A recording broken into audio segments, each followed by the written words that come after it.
കാണുമ്പോൾ ഇങ്ങ് തോന്നുകയാണ് ഇതൊരു കള്ളനാണ്, ഇതൊരു മോശപ്പെട്ടവനാണ്. അപ്പോൾ അവർ കൂട്ടം കൂടിയിട്ട് അടിച്ചു കൊല്ലുകയാണ്. ആ ഡോക്ടർ എഴുതിയത് എന്താണ്? ഈ 40ഓളം മുറിവുകൾ ഈ മനുഷ്യന്റെ ശരീരത്തിലുണ്ട്. അതിഥി തൊഴിലാളികൾ അടിച്ചു കൊല്ലുന്ന നാട് എന്നാണോ ഇനി പറയേണ്ടത്? ഇതിന്റെ ഉള്ളിലൊക്കെ വേറെ ഗൂഢമായ എന്തോ ഒരു അജണ്ട ഉണ്ട് എന്നാണ് ഞാൻ മനസ്സിലാക്കുന്നത്. നമസ്കാരം. മോഷ്ടാവെന്ന് ആരോപിച്ചുകൊണ്ട് ആൾക്കൂട്ടം വിചാരണ ചെയ്ത് ക്രൂരമായി കൊലപ്പെടുത്തിയ മധുവിനെ നമ്മൾ ആരും മറന്നു കാണില്ല. സമാനമായ സംഭവങ്ങൾ കേരളത്തിൽ വീണ്ടും ആവർത്തിക്കുകയാണ്. ഇക്കഴിഞ്ഞ ബുധനാഴ്ചയാണ് പാലക്കാട് വാളയാറിൽ രാമനാരായണൻ എന്ന ഛത്തീസ്ഗഡ് സ്വദേശിയെ ആൾക്കൂട്ടം കള്ളനെന്ന് തെറ്റിദ്ധരിച്ച് ക്രൂരമായി മർദ്ദിച്ച് കൊലപ്പെടുത്തിയത്. തന്റെ കുടുംബത്തെ പോറ്റുന്നതിന് വേണ്ടി കേരളത്തിലെത്തിയ ഒരു മനുഷ്യനോട് നമ്മൾ മലയാളികൾ ചെയ്തത് ഇതാണ്. എന്തുകൊണ്ടാണ് വീണ്ടും കേരളത്തിൽ ഇത്തരം ആൾക്കൂട്ട ആക്രമണങ്ങൾ ആവർത്തിക്കുന്നത്? നമ്മൾ യുപിയിലേക്കും ഗുജറാത്തിലേക്കും ഒക്കെ നോക്കി വലിയ രീതിയിൽ രോഷം കൊള്ളുമ്പോൾ എന്തുകൊണ്ടാണ് നമ്മുടെ മൂക്കിന് ചുവട്ടിൽ നടക്കുന്ന ഇത്തരം കാര്യങ്ങൾ ചർച്ചയാവാതെ പോകുന്നത്? ഇപ്പോൾ നമ്മളോട് ഈ വിഷയത്തെക്കുറിച്ച് പ്രതികരിക്കുന്നത് മനുഷ്യാവകാശ പ്രവർത്തകനായ നൗഷാദ് തെക്കേലാണ്. വലിയ രീതിയിലുള്ള ഒരു വിഷമം ഉണ്ടാക്കുന്ന കാര്യമാണ്. ഒരു ഛത്തീസ്ഗഡ് സ്വദേശിയെ കള്ളനാണെന്ന് കണ്ടപ്പോൾ തെറ്റിദ്ധരിച്ചു എന്നാണ് പറയുന്നത്.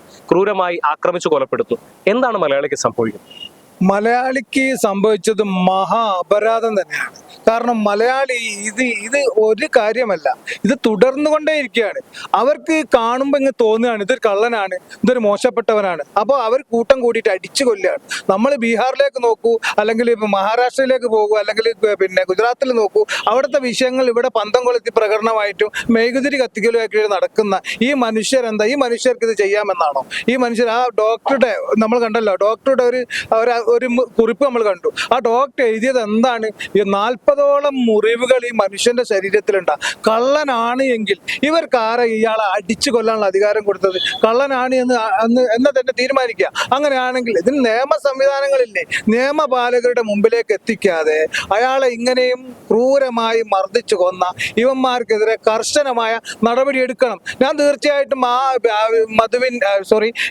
ഈ രാംനാരായണന്റെ ബന്ധുക്കളെ കോണ്ടാക്ട് ചെയ്യാൻ ശ്രമിക്കുന്നുണ്ട്. തീർച്ചയായിട്ടും അവർക്ക് വേണ്ടി ഏതൊക്കെ രീതിയിലൊക്കെ ഫൈറ്റ് ചെയ്യാൻ പറ്റുമോ ആ രീതിയിൽ ഫൈറ്റ് ചെയ്യാനുള്ള ശ്രമം നടത്തണം എന്നാണ് എളിയ ഒരു മനുഷ്യാവകാശ പ്രവർത്തകൻ എന്ന നിലയിൽ എൻ്റെ തീരുമാനം. തീർച്ചയായിട്ടും നമ്മൾ എപ്പോഴും നമ്മൾ പറയും, നമ്മൾ ഈ കുറച്ച് ആളുകൾ കൂടുമ്പോൾ ഒരു ഓപ്പോസിറ്റ് ഒരു സാധുവായ ഒരു ബലമില്ലാത്ത ഒരു മനുഷ്യനെ കണ്ടാൽ ഈ ആളുകൾ അങ്ങോട്ട് വിചാരണ ചെയ്യാണ്.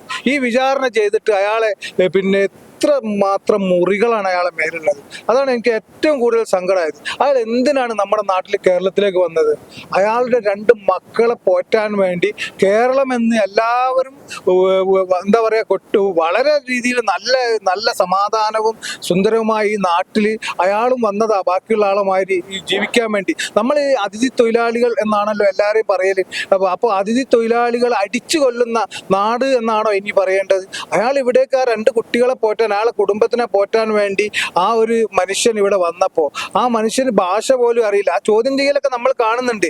എന്തോ ഒരു വാക്ക് അയാൾക്ക് മനസ്സിലാവാത്തത് കൊണ്ട് അയാൾ പറഞ്ഞു പോയത് കൊണ്ട് ഇതിന്റെ ഉള്ളിലൊക്കെ വേറെ ഗൂഢമായ എന്തോ ഒരു അജണ്ട ഉണ്ട് എന്നാണ് ഞാൻ മനസ്സിലാക്കുന്നത്. ഈ മനുഷ്യർക്കൊക്കെ ഭ്രാന്ത് പിടിച്ചിരിക്കുന്നു. നമ്മുടെ കേരളത്തിലെ എന്താ പറയുക ഒട്ടുമിക്ക മനുഷ്യർക്കും ഭ്രാന്ത് പിടിച്ചു എന്നാണ് എനിക്ക് തോന്നുന്നത്. കാരണം രാഷ്ട്രീയത്തിന്റെ പേരിലായാലും മതത്തിന്റെ പേരിലായാലും നമ്മളെല്ലാവരും ഒരുമിച്ച് കാണുകയും ഒന്നിപ്പിച്ചു കൊണ്ടുപോവുകയും ചെയ്യണം എന്ന് പറയുമ്പോൾ നാനാത്വത്തിൽ ഏകത്വം എന്നുള്ള ഒരു പാരമ്പര്യം, ഒരു ദേശീയത നമുക്ക് എല്ലാവർക്കും ഉണ്ട് എന്നാണ് നമ്മളൊക്കെ മനസ്സിലാക്കുന്നത്. ആ രീതിയിൽ തന്നെയാണ് നമ്മളെല്ലാവരും പോകുന്നത്. പക്ഷെ ഇത് വല്ലാത്തൊരു ചെയ്ത്ത് തന്നെയാണ് അവർ ചെയ്തത്. അവർക്കെതിരെ കർശനമായിട്ടുള്ള നിയമ സംവിധാനങ്ങൾ ചെയ്യണം. ഇത് തുടരെ ആവർത്തിക്കാൻ പോകുന്നു എന്നാണ് എനിക്ക് തോന്നുന്നത്. കാരണം എന്താ വെച്ചിട്ടുണ്ടെങ്കിൽ മധുവിനെ കൊന്നത് നമ്മൾ കണ്ടു, ഇപ്പൊ രാംനാരായണൻ വന്നു. ഇപ്പൊ ഇനി ആർക്കും പരസ്യമായിട്ട് വിചാരണ ചെയ്ത് അടിച്ചു കൊല്ലാം അല്ലെങ്കിൽ എങ്ങനെയും കൊല്ലാം എന്നുള്ള ഒരു